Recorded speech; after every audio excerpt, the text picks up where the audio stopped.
여러분 안녕하십니까? 주말 잘 보내고 계십니까? 올 토요일 날도 지난 개천절 우리 뭐 200 몇십만 300만 이렇게 뭐 추정하는데 엄청난 인파에서 오늘도 많이들 모여주셔야 지금 뭐 한참 하고 있는데요. 또 저녁에도 또 여기저기서 촛불 집회들도 많이 참석해야 되겠습니다. 자, 우리 서정호 변호사님 모셨습니다. 어서 오십시오. 예, 안녕하세요. 네. 자, 우리 변호사님 뭐 이제 법적인 얘기 뭐 하시죠 오늘은. 네. 정경심이가 지난번에 그 이제 소환돼서 조사를 받는데 이 정도 건이면 워낙 많잖아요. 우리가 알기로만 해도 지금 뭐 헷갈릴 정도인데 그러면 조사가 이게 뭐 16시간 뭐 밤샘 조사 이렇게 들어가야 되는데 7시간인가 8시간 하고 그냥 아프다고 그래서 보냈다. 아니 이런 게 있습니까? 아프다면 보내주는 거예요? 그런 게 말이 안 되고요. 네. 저는 소환도 그 황제 소환 아닙니까? 황제 소환. 포토라인도 그 안 세우고. 비공개. 예. 그런데 그 수사도 황제 수사를 받은 것 같아요. 황제 소환에 황제 수사네. 예. 야. 근데 문제는 네. 시간은 이제 8시간이지만요. 네. 실제 그 뭐 식사 시간이나 네. 압수수색할 때도 밥 시켜 먹자고 계속 그랬잖아요. 그렇죠. 이런 거 빼고 나면 실질적인 조사는 5시간 정도밖에 안 되고요. 그리고 이제 문제는 조서 있죠. 네. 조서를 이제 읽어보고 서명 날인을 해야 되잖아요. 네. 그래야 이게 증거 능력이 있거든요. 네. 근데 서명 날인도 안 하고 가버렸어요. 이 말은 이게 결국 아무 수사도 안 한 것과 똑같은 이런 게 문제가 됐고요. 한마디로 저는 꾀병이라 봐요. 아프다는 게 새빨간 거짓말로 봐요. 왜냐하면 이게 그 계속 아프다면서 페이스북에 뭐 며칠 간격으로 페이스북에 본인이 억울하다. 그러니까 이런 게 글을 올리잖아요. 올리죠. 압수수색 끝날 때도 바로 이 글을 올리지 않습니까? 그러니까요. 예. 아픈 사람이 어떻게 올립니까? 그러니까요. 그리고 이 병원도요. 한 2, 3일 있다가 조그만 병원에 진단서 내니까 예. 동양대석에 이거 가지고는 신빙성이 없다. 예. 휴학 처리할 때, 예. 휴직기 낼 때. 그래서 이게 큰 병원에 받으라 했거든요. 예. 그래서 저는 이게 그 병원도 큰 병원에 뭐 아픈 이런 게 없어요. 예. 없고, 그리고 이제 그 매일 그 점검이라는 대책회의를 해. 하석이 여러 사람 모아놓고 어떻게 점검을 할까? 어떻게 아픈 사람이 이런 걸 합니까? 그래서 저는 이제 이거 새빨간 거짓말이 아닌가? 꾀병이다. 예, 그렇 봅니다. 아니 그러면 검찰 지금 그렇다면 좀 이상한 게 윤석열 검찰은 지금 조국 이 하여튼 일가를 제대로 수사하는 것 같은데 그러면 이런 거를 그러면 이건 또 이대로 봐줄 수밖에 없다 이런 얘기예요? 뭐예요? 제대로 근데 수사를 해야 될 텐데. 꾀병이라도요. 뭐 이게 곧 죽을 것처럼 막 쓰러지는 척하고 쇼를 하면 그럼 이게 검찰 입장에서는 그래도 이게 현직 장관의 부인 아닙니까? 그러면 저는 이게 뭐 어떤 의도냐? 가장 중요한 의도는요.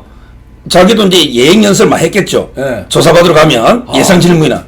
근데 항상 가보면 저도 입회하잖아요. 네. 전혀 예상 못한 결정적인 증거물들이 많이 나와요. 나오지. 빼도 박도 못하는. 네. 그런 이게 증거물을 검찰이 딱 들이미니까 갑자기 할 말이 없잖아요. 그러니까 아프고 아이고 다음에 합시다 이렇게. 그렇죠. 그러면 이게 나중에 못하니까. 그렇죠. 그럼 이게 변호사하고 나중에 충분히 또 상의하고 말을 맞춰서 하잖아요. 이런 이제 그 빼도 박도 못하는 증거물이 나왔다. 거기 동양대 표창이 있다고 검찰이 아예 브리핑을 했거든요. 네. 그래서 그게 저는 첫째 이유고요. 네. 그다음에 두 번째는 소송 서류를 열라 말라 그래. 지금 이게 검찰이 그 사문서 위조는 이게 이미 고소됐잖아요. 기소가. 네. 근데 그 기록을 복사를 안 해주거든요. 네. 증거인멸 때문에. 근데 법원에다가 기록 복사해달라고 이게 또 재판까지 걸었어요. 근데 기록을 다 복사해서 미리 최성해 총장이나 네. 조범동이 한 말을 보면 얼마든지 이게 또 자기 방어가 되잖아요. 네. 이게 두 번째 의도고요. 네. 그 다음에 세 번째는 제가 보기에 그 조국을 방어하기 위해서 본인이 이게 계속 시간을 질질 끌면서 그러다 보면 이게 그 조국이가 지금 이게 검찰을 장악하고 있고 또 이제 서초에게 집회를 매주 하잖아요. 예. 이런 식으로 이 검찰을 막 공격하다 보면 여론이 이게 좀 바뀌지 않겠나. 예. 이게 세 번째 의도고 마지막으로는 이게 그 불구속 의도. 이렇게 몸이 아파 다 죽어가는데 설마 이게 내를 구속영장을 청구하겠냐. 이런 이게 불구속 의도. 이런 다목적 포석에서 꾀병이들을 보는 거죠. 꾀병에서 수사 중단을 하는데 거기는 다목적 4가지 포석이 있다. 예.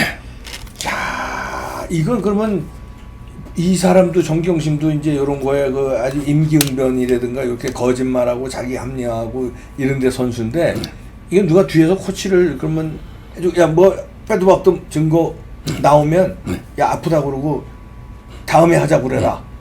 그러면 그게 이런 경우에는 아프다 그러고 다음에 하자 그러면 그거 받아들여질 수밖에 없나요? 전혀 안 되죠. 안 되는 옛날에 이게 최순실이 그러니까. 다 죽는다고 이게 난리치도 전혀 안 받아줬고요. 그러니까요. 제가 보기 변호사가요. 네. 14명이에요. 14명 중에 전부 이게 특수부에 쟁쟁한 변호사들이 14명이 달라붙어 있거든요. 네. 이 사람들에게 고도의 전략을 짜가지고 정경심이 지금 수사하는데. 그렇죠. 그럼 이게 결정적인 물증이 나오면 미리 진술해버리면 안 되니까. 그래서 이제 그 아프다는 핑계로 수사를 중단해버리고 아예 조서에 날인도 안 하고 왜 날인하면 이게 또 증거로 쓰이잖아요. 아하. 이런 식으로 이게 도로고 나중에는 제가 보기에는 이게 묵비권을 행사할 가능성. 우리 이제 앞으로 또 추가 오라고 하면 그대로 이게 계속 버티다가 나중에 검찰에서는 묵비권을 행사해서 재판에 갈 가능성도 상당히 있어 보이고요. 이런 식으로 이게 그 검찰이 끌려다니면 안 돼요. 따라서 저는 이제 검찰이 체포영장이라도 지금 이게 발부해서 신속하게 해야지 언제 또 소환될지 아프다 하면 이게 몇 주 아플지 모르잖아요. 이런 식으로 끌려다니면 안 된다고 보는 거예요. 아니 그리고 자꾸 이렇게 뭐 꼼짝없는 게 나오면 아프다고 그래서 다음에 하자 그러면 가서 또 작전 회의하고 증거 야 이 골치 아픈 증거가 나왔으니까 이거 빼돌려 이게 증거 인멸의 가능성이 있기 때문에 빨리 체포해야 되는 거 아닙니까? 그렇습니다. 네. 그게 바로 이제 그 한국투자신탁정권의 그 김모 씨라는 분 있잖아요. 그분이 이게 그 컴퓨터 집에서 하드디스크도 이게 2개 바꿔주고 네. 그다음에 밤에 차 몰고 가가지고 동양대 있잖아요. 네. 그는 이제 하드디스크가 안 맞으니까 컴퓨터 채로 들고 들고 나오잖아요. 나왔잖아요. 들고 나오잖아요. 나오고 뭐 서류 백팩에 잔뜩 들고 나오고. 그렇죠. 네. 근데 그때 뭘 했냐면 부인이 정경심이가 조국이하고 밤에 통화를 했어요. 근데 조국이가 한마디도 당신 그 왜 가는지 묻질 않아. 무슨 말이냐면 이게 밤에 외간 남자하고 부인이 어디 멀리 가면 그럼 이게 당신 왜 가느냐? 왜 내려가냐? 물어봐야 되죠. 이걸 이게 전혀 안 물어봤다는 말은 사전에 조국이도 알고 있다. 어디 가는지 뭐 하러 가는지 다 알고 그렇죠. 공모했을 가능성이 크다. 그걸 가지고 이 검찰은 바로 이게 정건멸에 조국이도 이게 공범을 했고요. 그다음에 이거 김모 씨가 또 이게 결정적인 증언을 했어요. 뭐라 했냐면 이게 정경심이가 네. 조국한테 전화하면서 네. 조국한테 이게 내가 모든 걸 안고 가겠다. 네. 내가 네. 이 말이 이게 당신은 어떻게든 빼주고 네. 내가 이게 그 꼬리 자르기로 총대를 매겠다. 네. 이렇게 정경심이가 조국한테 말한 걸 네. 그 김모 씨가 이미 검찰에 다 풀어버렸어요. 이미. 그래서 이제 그 검찰에서는 조국도 당연히 정근밀의 공범으로 생각하고 이런 식의 또 정근밀이 계속되고 있어요. 그렇기 때문에 저는 빨리 체포영장을 통해서 수사를 해야지 이러면 이게 시간이 언제까지 갈지 모른다는 거예요. 네. 야, 저 대단한 집안인 것 같아요. 이 조국도 그렇고 정경심도 그렇고 뻔뻔스럽고 우기고 회피하고 이러는데 이 조민이 이 딸도 인터뷰한 내용 보니까 기가 차대요. 이 조민. 저도 이제 깜짝 젊은 놀랐는데 사람인데. 조민이가요. 네. 나이가 이게 정유라 때보다 훨씬 많습니다. 예. 근데 정유라는 3번이나 구속영장 청구했거든요. 예. 근데 저는 조민도 기소해야 된다 보는데 얘는 이제 그 완전히 한마디로 부전자전처럼 예. 부모의 거짓말을 능가할 정도로 예. 아주 이게 뻔뻔하고요. 예. 옛날에 조금만 틀린 뉴스 넣으면 다 이게 고소했어요. 예. 가로세로 연구소 그 포르쉐 기억나죠? 예. 이것도 이게 포르쉐 안 탔던데 뭐 탔다 해서 이게 고소하고요. 조금만 하면 고소를 하는데 예. 이 조민이가 이제 한국일보하고 인터뷰도 하고 네. 그다음에 그 오늘 그 김어준 있죠? 네. 좌파. 네. 거기 뉴스 그 공장 있잖아요. 네. 여기 나가가지고 네. 본인에게 뭐 고등학생이 돼도 아무 관계 없다 이러면서 고졸이 돼도 상관없다 이러면서 야. 혹시 이게 그 우리 엄마가 내를 이렇게 걱정해가지고 허위로 혹시 이게 위조했다고 허위 자료에 걱정이 돼가지고 내가 이게 인터뷰를 한다 이런 식의 뻔뻔한 거짓말을 하는데 근데 이 상식적으로요 한번 생각해 보세요. 어머니가 이렇게 위조했다고 하면 네.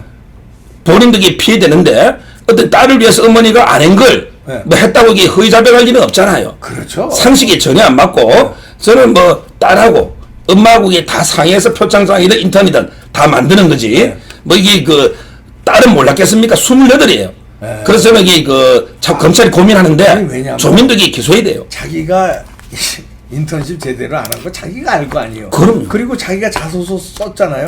그럼 그 자소서에 그 저 표창장도 들어갔고 인턴하고 다 들어간 거 자기가 제출하기 전에 봤을 거 아니에요. 그러면 그럼 이게 두 가지 결정적인 게 자기가 이제 그 한영외고 인권 동아리 회장이 됐잖아. 네. 근데 한영외고 동아리 회원 중에 그 논문 장영표 교수 기억나죠? 네. 그 아들 있잖아요. 네. 아들에게 하루밖에 안 했다고 벌써 검찰에 자백했어요. 근데 그 하루도 서성의 날에 조국이가 직접 전화 와가지고 그러니까. 이게 오래 해가지고 하루 강도 가기 싫은 거 그거 자백했는데 자 동아리 회장이 다른 사람은 하루 했는데 자기가 만약에 15일 했다면 말이 됩니까? 이게 말이 안 되잖아요. 네. 그 다음에 그때 또 인턴 받은 게 조국이 그 친구 있잖아요. 네. 박모 변호사. 네. 아들들이 하루밖에 안 한 거거든요. 그렇죠. 근데 그거는 또 인권 동아리하고도 아무 관계 없죠. 네. 따라서 모든 사람이 하루밖에 안 하고 전혀 안 했다는데 본인에게 끝까지 15일 했다는 거. 얼마나 이 어린애가 벌써 이게 그 뭐 표현이 좀 어쩐지 모르지만 이게 싸가지 없다고 우리는 이게 표현 쓰는데 어떻게 이렇게 거짓말 할 수 있는지 이해가 안 돼요. 가증스러운 것 같아요.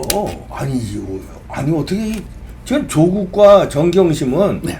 그 뭐 달쿠 말하자면 그런 쪽에서 그랬다고 그래. 나이도 먹고 어떻게 이게 젊은 사람이 아버지 엄마하고 똑같이 이렇게 막 그러죠. 그래서 옛날에 그 정유라가요. 네. 뭐 예를 들어 이게 돈도 실력이다. 너 부모를 이게 원망해. 그것 때문에 이 말 때문에 난리 났잖아요. 했잖아요. 네. 근데 이 조민이 네. 인터뷰나 또 이제 방송 출연은요. 오히려 이게 국민의 화를 훨씬 이게 더 돋구는 거예요. 네. 어제도 이게 그 뭐 집회도 많았지만 정말 이게 그 학생들을 둔 이런 게 학부모들이 정말 분노하고 있잖아요. 그럼요. 근데 이 조민이가 나가서 이렇게 뻔뻔하게 계속 인터뷰를 하는 거 이건 이게 오히려 더 국민들의 분노만 더 올리기 때문에 상당히 저는 마이너스 효과가 날 것이다. 역효과 이래 봅니다. 그러면 조민이도 이제 뭐 어떻게 조민이도 구속될 가능성이 있는 건가요? 어떻게 되는 건가요?